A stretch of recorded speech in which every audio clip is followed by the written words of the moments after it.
Assalamualaikum warahmatullahi wabarakatuh. Halo semuanya, perkenalkan nama saya Muhammad Agung Harnanto. NIM saya 25190410111. Saya dari Prodi Rekayasa Perancangan Mekanik kelas A Fakultas Teknik Kampus Universitas Jubung. Kampus Universitas Jember Vokasi Jubung. Di sini saya akan menjelaskan materi tentang siklus Brayton. Nah, yang mencangkup poin-poinnya yaitu definisinya, terus manfaat-manfaat mempelajari materi tersebut, dan juga contoh soal dan jawabannya. Oke, kita langsung masuk ke contoh soal. Nah, siklus Brayton adalah siklus termodinamika yang menggambarkan cara kerja turbin gas, yaitu sistem yang mengubah energi panas dari pembakaran bahan bakar menjadi energi mekanik untuk menghasilkan tenaga atau listrik. Nah, siklus ini banyak digunakan pada pembangkit listrik tenaga gas atau PLTG dan mesin jet pesawat. Nah, nama Brayton berasal dari Greek Brayton, ilmuwan yang pertama kali menjelaskan prinsip ini pada tahun 1970-an. Nah, proses-proses dalam siklus Brayton atau ideal.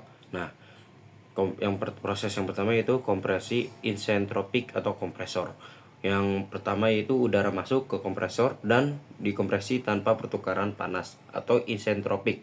Nah, yang kedua itu dengan tekanan suhu meningkat. Lanjut ke proses yang kedua dan ketiga, yaitu pemanasan isobarik atau ruang pembakaran. Nah, di sini udara bertekanan tinggi dicampur bahan bakar dan dibakar pada tekanan konstan atau isobarik. Yang kedua, suhu gas meningkat tajam hingga mencapai kondisi maksimum. Nah, yang ketiga yaitu ekspansi isentropik atau turbin. Nah, yang mencakup gas panas mengembang melalui turbin dan menghasilkan kerja mekanik, dan tekanan suhu menurun selama proses ini. Nah, kita lanjut ke proses yang keempat, yaitu pembuangan panas isobarik, yaitu pendinginan atau knalpot. Gas sisa dibuang ke atmosfer atau open cycle atau didinginkan atau closed cycle pada tekanan konstan. Diagram siklus Brayton yaitu diagram P atau V tekanan atau sampai volume, terus diagram T atau S temperatur sampai entstropi. Pada diagram TS terbentuknya menyerupai sebuah segi empat, mirip dengan Rankine tetapi dengan udara sebagai fluida kerja dan tanpa perubahan fase cair sampai uap.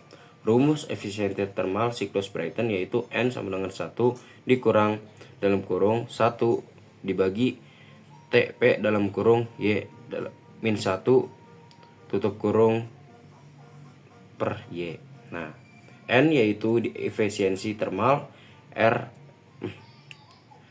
RP sama dengan P2 dibagi P1 rasio tekanan kompresor, Y sama dengan CP atau CE yaitu rasio kapasitas panas gas, biasanya 1,4 untuk udara. Berapa menit, Bu?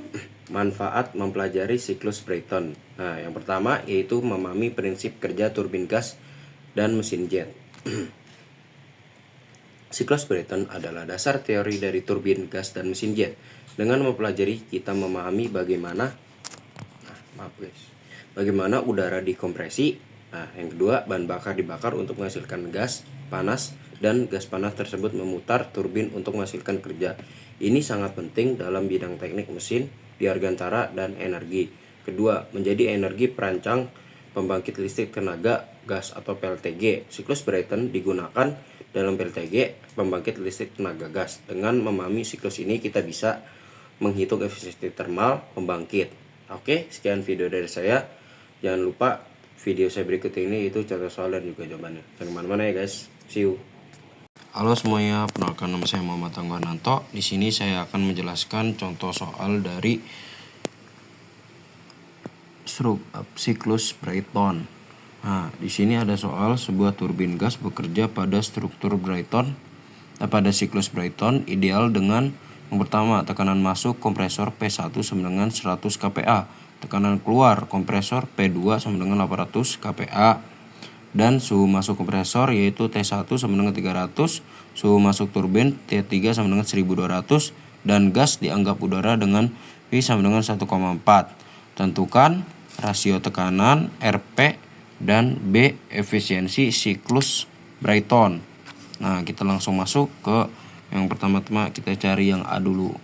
A sama dengan RP sama dengan, nah, rumus RP yaitu P2 dikurang P1 sama dengan, nih P1 P2 dikurang P1 800 kurang 100, hasilnya adalah 8. Nah, kita sudah ketemu RP-nya nih. Kita lanjut ke soal yang kedua, yaitu yang ke B. Nah, di sini kita langsung masuk ke N sama dengan 1 dikurang 1 per, nah, di sini kan rumusnya nih 8 kekurung 0,4. Nah, ini 0,4 dari mana? Nah, itu dari Y-nya itu nih. Nah, dan dibagi 1,4 tutup kurung, hasilnya yaitu 1 kurang 1 per 8,02057 segini ya guys. Terus lanjut 1 dikurang 1 per 181, hasilnya yaitu 0,4047 kPa. Nah, di sini, nah, ini adalah contoh soalnya ya guys. See you, terima kasih. Nah, ini kita bulatkan yaitu sama dengan 44,7 jadi persen ya guys, persen. Nah, ini kan 0, nih di sini kan 4,47%. Oke guys.